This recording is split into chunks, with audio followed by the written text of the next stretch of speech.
Alors, pour le corriger du que sais-je, page 55. Note un vue bleu à côté de chaque graphique qui représente une situation de proportionnalité et un vue rouge à côté de chaque graphique qui représente une fonction linéaire. Alors, la fonction linéaire, voilà une chose dont on n'a pas parlé, c'est assez simple. Une fonction linéaire, c'est une fonction qui a une réponse pour chaque valeur de x. C'est-à-dire qu'il n'y a jamais de valeur impossible. Il n'y a jamais de résultat impossible. Ça peut être le cas, par exemple, si vous avez des racines de nombres négatifs. Si, par exemple, x vaut moins 3, vous ne pouvez pas faire une racine de moins 3. C'est impossible de faire une racine d'un nombre négatif. En tout cas, pas sans utiliser un truc un peu spécial qui s'appelle les nombres complexes. Donc, vous n'avez pas de réponse. Pareil pour les division, si vous divisez par 0, rappelez-vous qu'en maths, c'est impossible. Donc, on va regarder ici, à chaque fois, si c'est une situation de proportionnalité. Alors, si c'est une proportionnalité, ce qu'il y a de simple, c'est que les deux valeurs vont grandir régulièrement l'une par rapport à l'autre. Et toutes les situations proportionnelles donnent des droites. Donc, ici, ce n'est pas une droite, puisque ça varie énormément entre chaque valeur de x, puisque cet axe-là, je vous rappelle que c'est l'axe des x, et celui-ci des y. Donc, celle-ci n'est pas proportionnelle. Par contre, celle-ci est proportionnelle, vu qu'on a une droite, et celle-ci est proportionnelle, vu qu'on a une droite. D'accord? Alors, c'est un peu spécial ici, parce qu'on pourrait dire qu'elle n'est pas proportionnelle, en fait.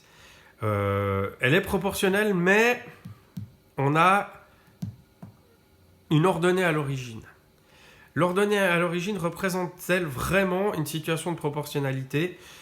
En fait, ça représente un certain prix de base. Donc, en fait, dans l'absolu, la seule qui est vraiment proportionnelle, c'est celle-ci.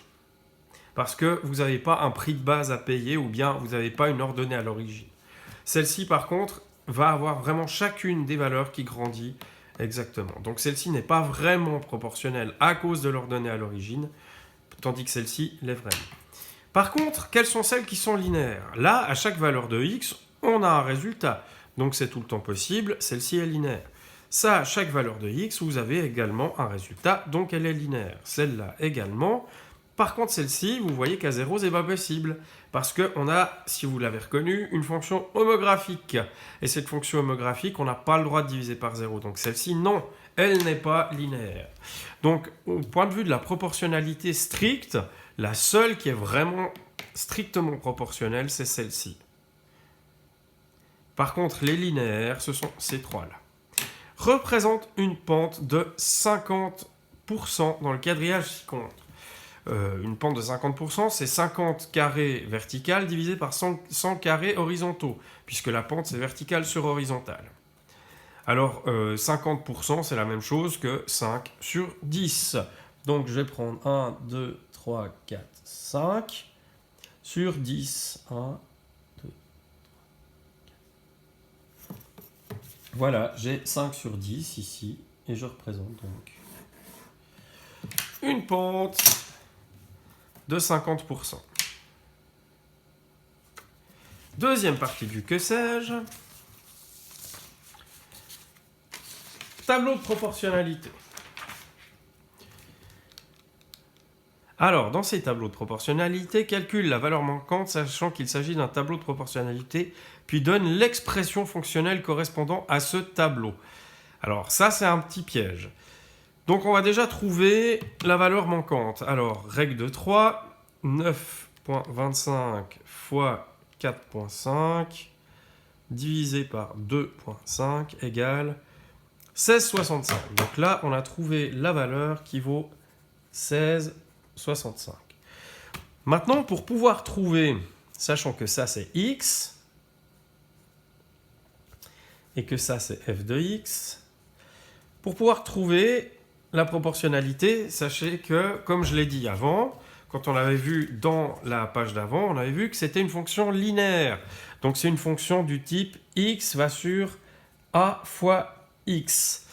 A, on avait vu que c'était la pente quand on regarde le graphique, mais c'est aussi le facteur de proportionnalité, c'est-à-dire par combien on va multiplier la valeur x. Pour pouvoir trouver ce facteur-là, il suffit de diviser 9,25 par 2,5 et j'obtiens 3,7. Donc, je fais fois 3,7 pour passer de 2,5 à 9,25. Donc, je divise celui-ci, le plus grand, par celui-ci. Et vous verrez que si je fais 16,65 divisé par 4,5, ça va aussi donner 3,7. Donc, cette flèche-là donne fois 3,7 pour passer de là à là.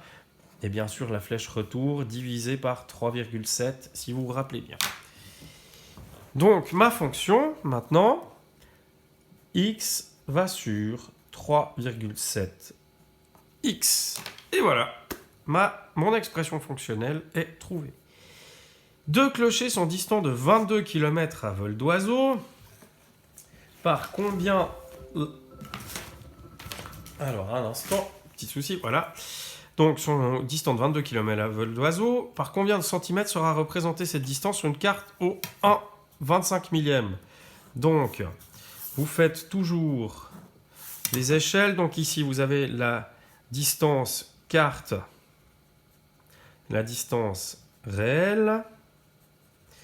Donc, une carte au 1/25 millième, on a 1 cm sur la carte qui fait 25 000 cm en réalité. Maintenant, j'ai 22 km à vol d'oiseau. Donc, c'est en réel. Combien ça va me donner en réalité? 22 fois 1 divisé par 25 000.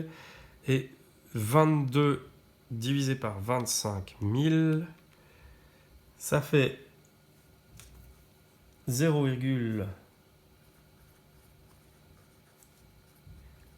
kilomètres. On peut mettre ça peut-être dans une unité un peu plus utile.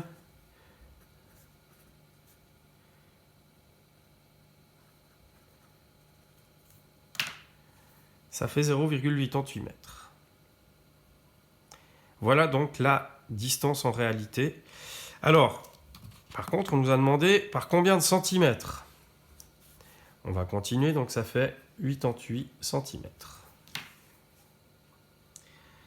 Un débat politique télévisé devait durer 2 heures. Il a finalement été prolongé de 20 minutes. De quel pourcentage le débat a-t-il été prolongé? Alors, on parle de pourcentage. De nouveau, ici, vous mettez la distance normale. Donc ça, c'est la distance la longueur, le temps normal. Hein. Donc 2 heures, vous voyez que c'est des minutes ici. Donc 2 heures, ça fait combien de minutes? Ça fait 120 minutes. Il a été prolongé de 20 minutes, donc finalement 140 minutes. 120 sur 140, ça fait combien de pourcents? Pardon. Puisque 120, c'est le 100%. 140, ça fait combien de pourcents? Alors, 140 fois 100 divisé par 120. Et j'obtiens 116,6%. Donc de quel pourcentage le débat a-t-il été prolongé? Il a été prolongé de 16,6 périodiques % de prolongation.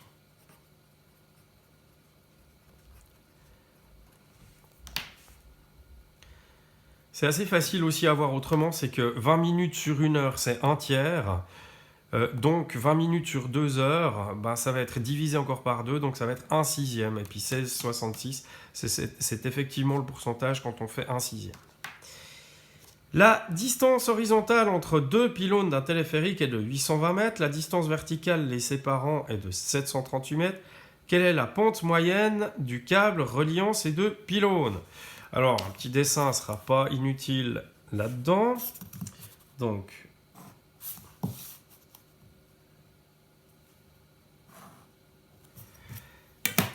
la distance horizontale entre les deux pylônes est de 820 mètres. Et la distance verticale les séparant est de 738 mètres.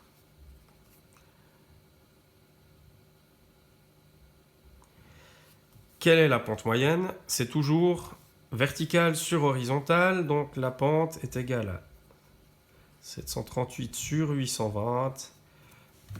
Et ça vous donne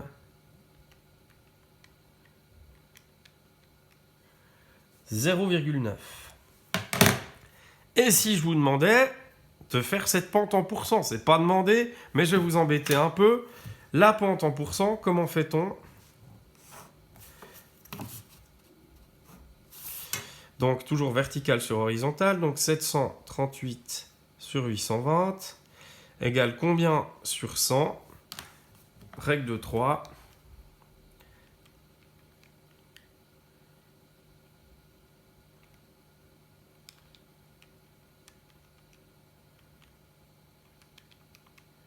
Et ça nous fait 90%. Qui correspond un peu au 0,9 si vous l'avez compris. Voilà donc pour ce que sais-je, qui prend quand même un petit peu de temps si on veut le faire bien.